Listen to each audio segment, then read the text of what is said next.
tous, l'endurance française se porte décidément très bien. Il y a un mois, au championnat d'Europe en République tchèque, l'équipe de France remportait le titre européen et Jean-Philippe Frances gagnait lui la médaille d'argent en individuel. Eh bien ça tombe bien puisque Tour d'Honneur vous emmène cette semaine à la rencontre de ce cavalier. Nous sommes en Provence, à quelques kilomètres d'Aix-en-Provence, et avant d'aller le retrouver dans ses écuries, eh bien petit détour par la Norvège où il y avait ce week-end à Oslo le début de la Coupe du Monde de saut d'obstacle. À peine les championnats d'Europe et la finale de la Coupe des Nations passés, il faut déjà repartir et comme l'hiver arrive, autant se mettre au chaud. Pas de répit pour le haut niveau, le circuit de la Coupe du Monde a déjà démarré et dès cette première étape dans la capitale norvégienne, les pointures étaient au rendez-vous. Les 4 Français qui étaient du voyage se sont élancés sur un premier tour imposant et aucun d'entre eux n'en sortait indemne. Avec 4 points, mais en étant rapide, Simon Delestre réalise la meilleure performance du jour et prend la 12e place sur Valentino Velvet. Même score pour Kevin Stott et Silvana HDC, 14e, et donc quelques points Coupe du Monde engrangés par ces 2 cavaliers. En revanche, Patrice Delaveau et Roger-Yves Bost préféraient abandonner. Finalement, 9 couples se retrouvent au barrage et parmi eux, le couple champion olympique et 2e de la finale l'an dernier. Steve Gerda et Nino Desbuissonnets bouclent un 2e tour sans faute et prennent la tête du provisoire avec plus d'1 seconde d'avance sur Marcus Henning et Copin Van de Broye. On imagine qu'il sera difficile de faire mieux, mais c'était sans compter sur celui qui s'élançait en dernier, un jeune homme à qui tout réussit en ce moment, Scott Brash, qui avait choisi ici Elo Sanctos.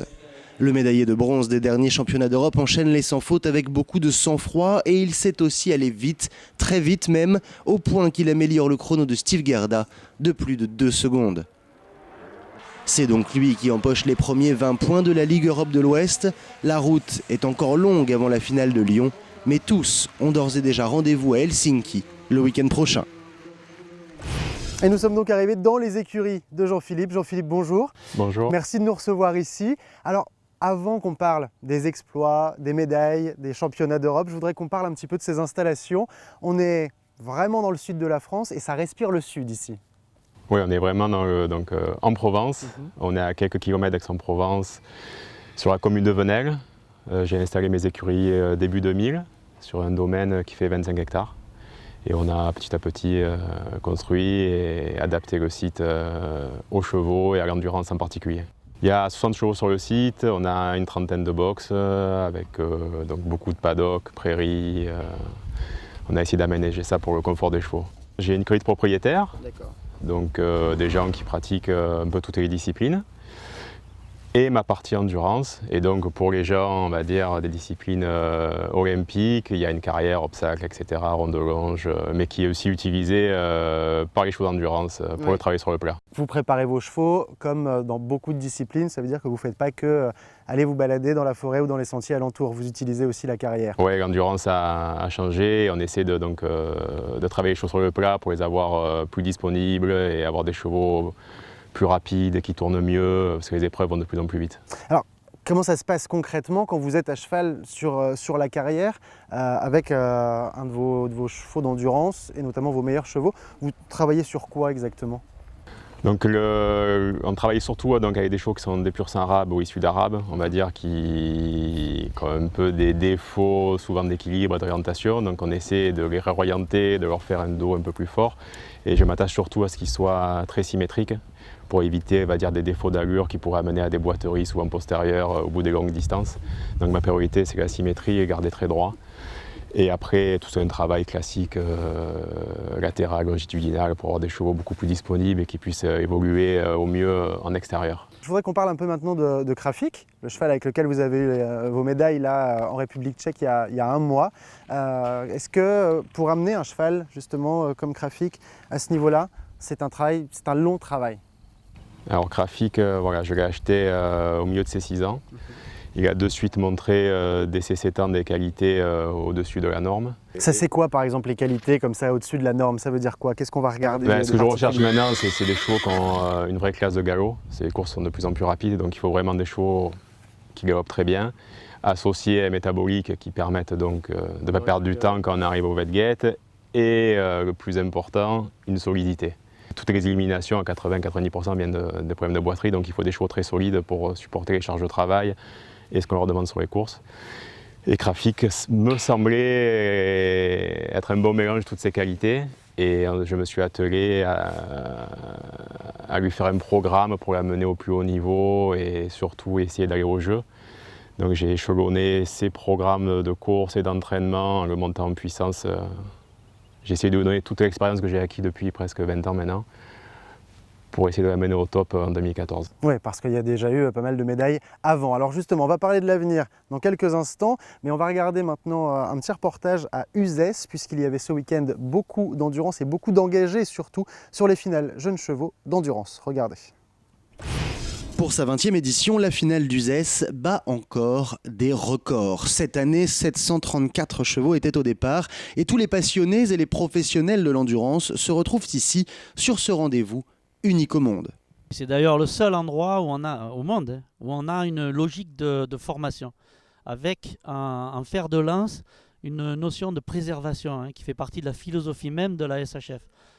Formation, préservation et sur ces bases-là, aide à la commercialisation des chevaux de nos éleveurs vers le sport, vers les utilisateurs.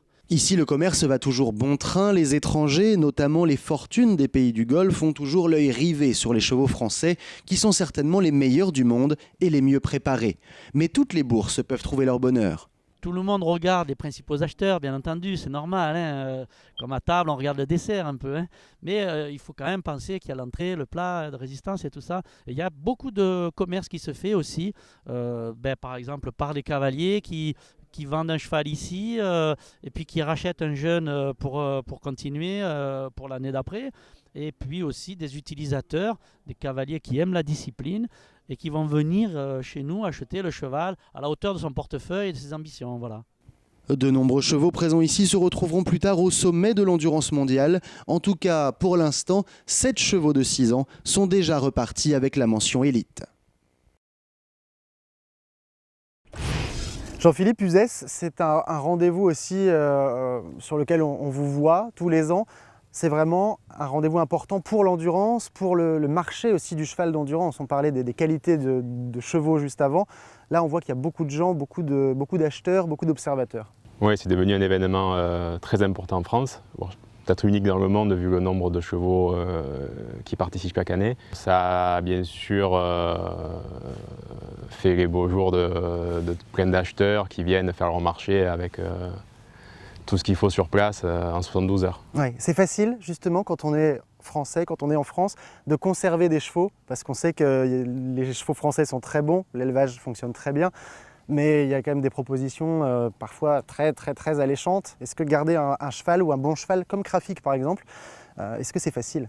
On va dire que c'est un sacrifice financier. Après, ça dépend aussi des envies de chacun et des possibilités financières de chacun. Après, c'est un choix à prendre qui est difficile.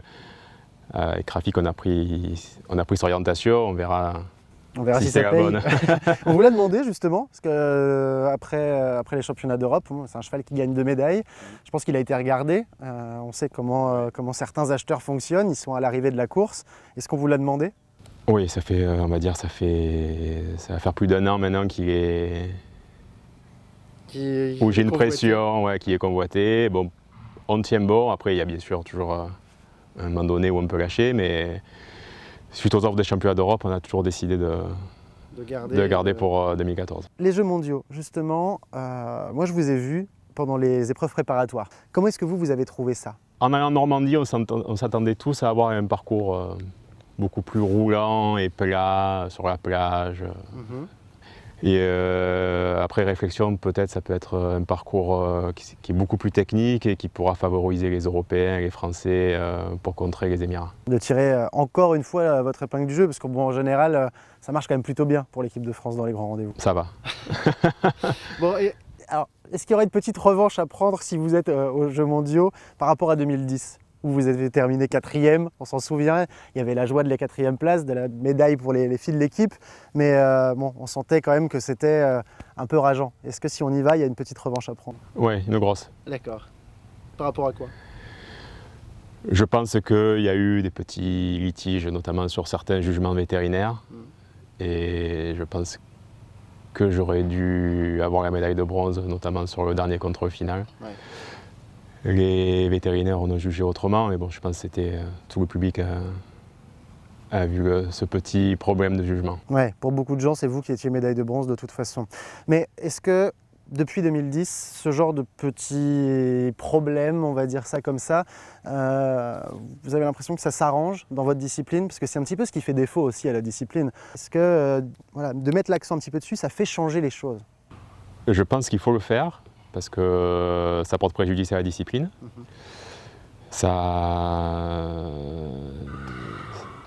Il y a très peu de personnes dans le monde qui sont concernées par ces problèmes. Ça a pris des proportions assez importantes. Ouais. Et je pense que c'est bien que ça sorte, en espérant que ça porte ses fruits et qu'on revienne un peu en arrière sur ce style de pratique. Bon, ben on croise les doigts en tout cas pour l'année prochaine. On espère qu'on ne verra pas la même chose en Normandie. Et on croise les doigts pour vous. Bon courage pour la fin de saison, parce qu'il y a encore un programme chargé. Je pensais que c'était fini après les championnats d'Europe, mais on enchaîne encore tous les week-ends. On continue, oui. Et ben, bon courage Jean-Philippe, merci beaucoup en tout cas. Merci à vous.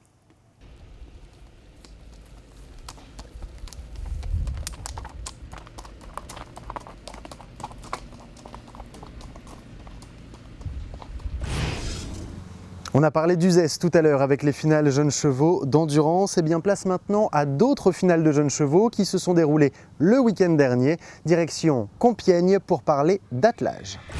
Comme Uzès pour l'endurance, Compiègne est un rendez-vous à ne pas manquer pour les passionnés d'attelage. Après une saison de préparation et de formation, certains chevaux continueront peut-être leur carrière en tant que cheval de loisir, mais parmi eux, il y a aussi des chevaux que l'on reverra sur les terrains de compétition. On a déjà vu d'ailleurs beaucoup de chevaux qui ont fait le circuit SHF et qui ont terminé sur des podiums, même de championnat du monde. Donc je crois que c'est une très bonne chose, plutôt que de préparer les chevaux sur des compétitions qui ne sont pas forcément adaptées à eux dès le début de leur carrière. De nombreux professionnels de la discipline se déplacent ici, et notamment des meneurs internationaux. Compiègne est donc aussi une vitrine où les affaires peuvent se faire. Petit à petit, on voit au fur et à mesure des années de plus en plus de chevaux de sport qui viennent, des chevaux de sport que l'on voit très bien menés par déjà des meneurs internationaux. Et donc je crois qu'il y a un vrai marché. On a là sur place un cheval qui vient d'être proposé à la vente et qui est un cheval en deuxième année, qui sera certainement un cheval international d'ici 2 ans ou 3 ans. Certes, il n'y a pas encore des ventes d'organisées, mais on sait déjà un certain nombre de chevaux qui sont à vendre. Donc les acheteurs potentiels pour des grosses compétitions peuvent faire leur choix. Cette année, près de 90 chevaux étaient engagés sur le terrain du Grand Parc et au total, 21 sont repartis avec la mention élite. Et c'est maintenant la fin de cette émission chez Jean-Philippe Frances. La semaine prochaine, on se retrouve au Lion d'Angers. On parlera donc concours complet. Très bonne semaine à tous. Ciao.